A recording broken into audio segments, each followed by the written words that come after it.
ជំរាបសួរលោកគ្រូអ្នកគ្រូថ្ងៃនេះខ្ញុំមកបង្ហាញពីរបៀបត្រឡប់ឈ្មោះរបស់សិស្សដំបូងលោកគ្រូអ្នកគ្រូធ្វើការចូលមកកាន់ថ្នាលបន្ទាប់មកនឹងឃើញផ្ទាំងមុខវិជ្ជា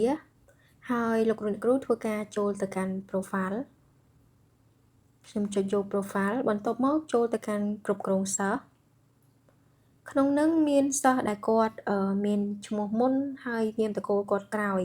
ឬមួយក៏ពេលលោកគ្រូអ្នកគ្រូអាចបញ្ចូលឈ្មោះគាត់ទៅអាចច្រឡំឈ្មោះរបស់គាត់នឹងនៅខាងមុខឬមួយក៏នាមតកូលគាត់ក្រោយដូចឈ្មោះនឹងអញ្ចឹងលោកគ្រូអ្នកគ្រូចង់ត្រឡប់ឲ្យតកូលគាត់ទៅមុខវិញអញ្ចឹងលោកគ្រូអ្នកគ្រូអាចធ្វើការត្រឡប់ឈ្មោះរបស់គាត់បានដោយចុចសញ្ញានេះដែលមានព្រួយបញ្ច្រាស់គ្នាណាគ្រូអ្នកគ្រូធ្វើការចុចចូលទៅ